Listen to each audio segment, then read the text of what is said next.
जय श्री कृष्णा। कैसे हैं आप लोग फ्रेंड्स। आज की जो चर्चा होने वाली है बेहद महत्वपूर्ण होने जा रही है। आज हम चर्चा कर रहे हैं 21 तारीख की, जबकि आपके जीवन में आज बहुत बड़ा उत्सव भी है। उत्सव है त्योहारों का, हर्षोल्लास का समय है। तो सबसे पहले तो आपको इस वार्षिक हमारी जो दिवाली की शुभकामनाएं, क्योंकि देखिए आज के दिन दो घटनाएं घटित हुई थी। सबसे पहले भगवान राम जी 14 वर्ष का वनवास समाप्त करके माता सीता सहित अयोध्या वापस आए थे। और दूसरा, आज के दिन ही माता लक्ष्मी जी समुद्र मंथन से प्रकट हुई थी। और आज का ही दिन वो दिन था जब लक्ष्मी जी ने स्वयं का स्वयंवर किया था। यानी इस संसार को आधारभूत जो आजकल धन देवी हैं माता लक्ष्मी, उनके जन्म दिवस का, तो इस जन्म दिवस की भी सभी को हार्दिक शुभकामनाएं।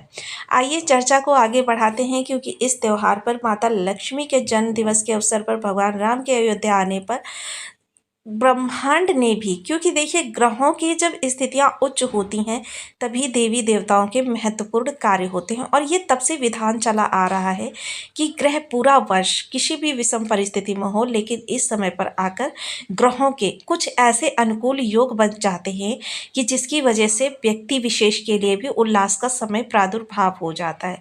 मोस्टली जीवन जो होता है इसी आधार बिंदु पर कार्य करता है। तो देखिए सबसे पहले तो चर्चा हम करेंगे शनि और राहु की। अब आप कहेंगे शनि राहु की चर्चा क्यों करनी है। तो देखिए मोस्टली जो शनि राहु हैं बहुत महत्वपूर्ण ग्रह हैं। महत्वपूर्ण ग्रह होने का मतलब ये है, देखिए मेजर प्लेनेट हैं और इनके प्रभाव इतने सशक्त होते हैं क्योंकि ये कठोरता के कारक हैं। अपने जो भी प्रभाव आपको देना चाहते हैं पूर्ण कठोरता के साथ देते हैं।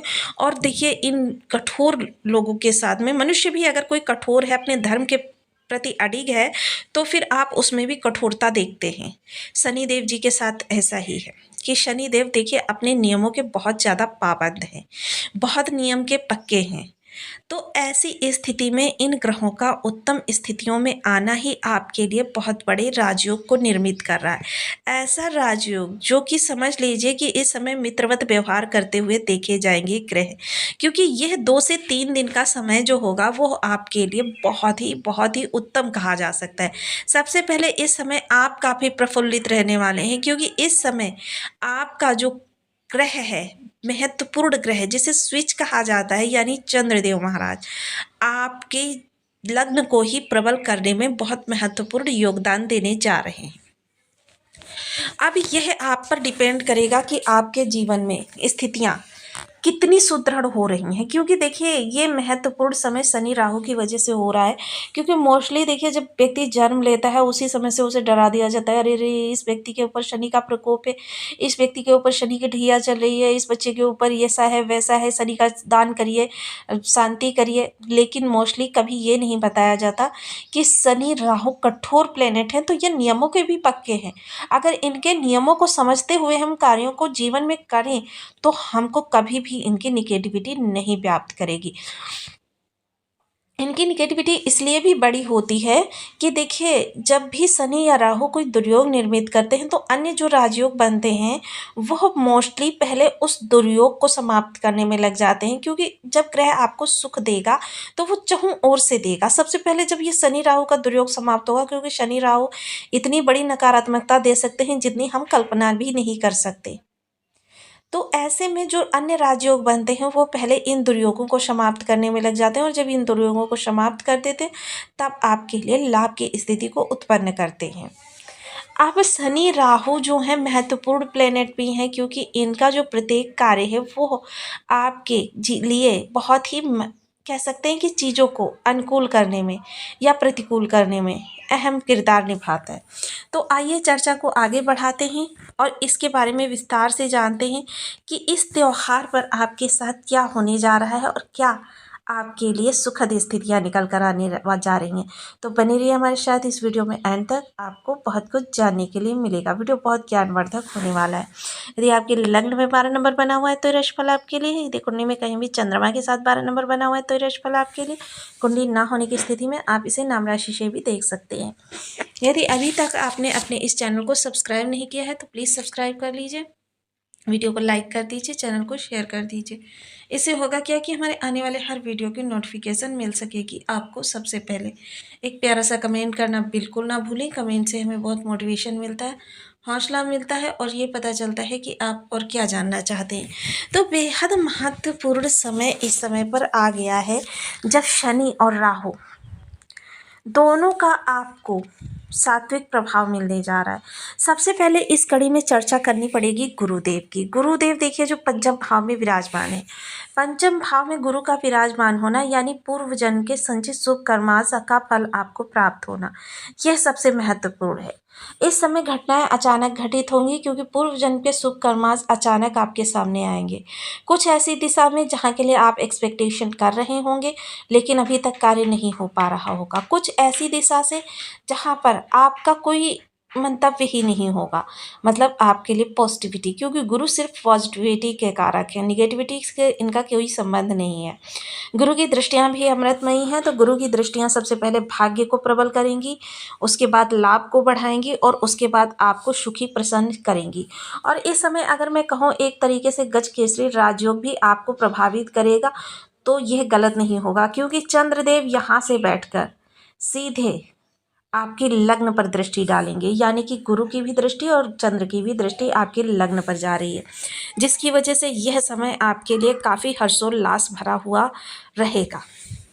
आपके जीवन से तमाम समस्याएं इस समय पर हटती हुई दिखाई देंगी। मोस्टली जो आपका धन अटका हुआ पड़ा है या आपने किसी को धन दिया था वो वापस नहीं दे रहा है, या आपने काम किया है वहाँ पर पेंडिंग आपका धन पड़ा हुआ है, किसी रिलेटिव के पास आपका धन पड़ा हुआ, ऐसे धन को प्राप्ति का समय काल भी यही रहेगा, क्योंकि इस दौरान आपके धन से जुड़ी हुई समस्त अपेक्षाएं पूर्ति होती हुई दिखाई देंगी। देखिए मोस्टली लोग चंद्रमा को एकदम निग्लेक्ट मान लेते हैं, लेकिन चंद्रमा को अगर देखें तो सबसे महत्वपूर्ण ग्रह है ये, शनि राहु से भी बड़ा प्लेनेट है, क्योंकि ये जिस भी भाव में जाता है वहाँ पर या तो नकारात्मकता या सकारात्मकता दोनों ही भर सकता है।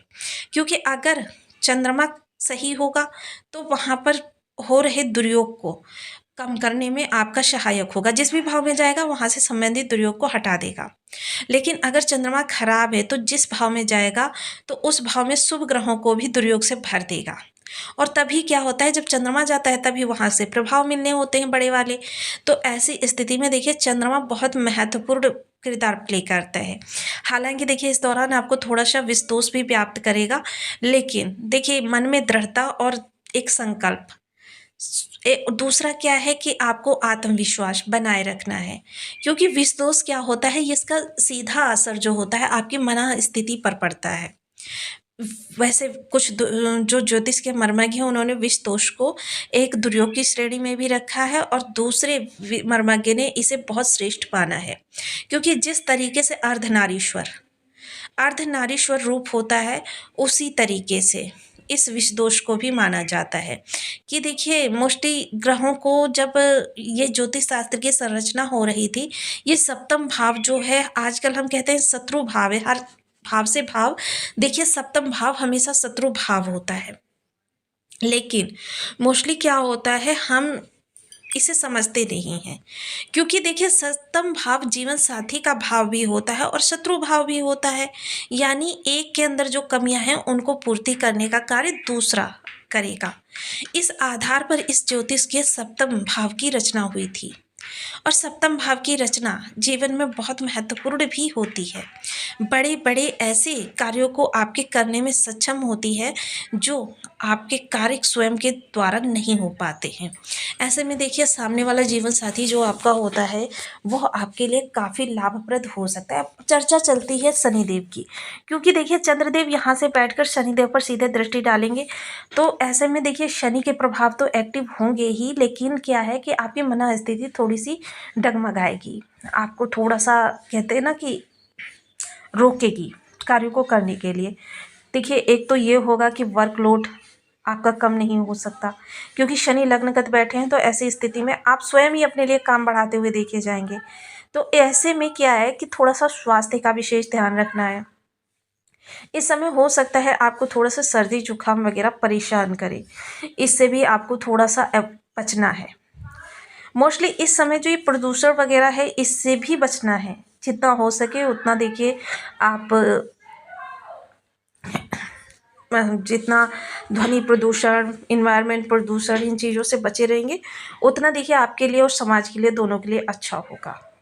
अब दूसरी चर्चा जो शनि की, देखिए शनि के भाव कौन कौन से इस समय पर। तृतीय भाव प्रयास पर, ये कारक भाव है शनि का। सप्तम दृष्टि जीवन साथी का भाव।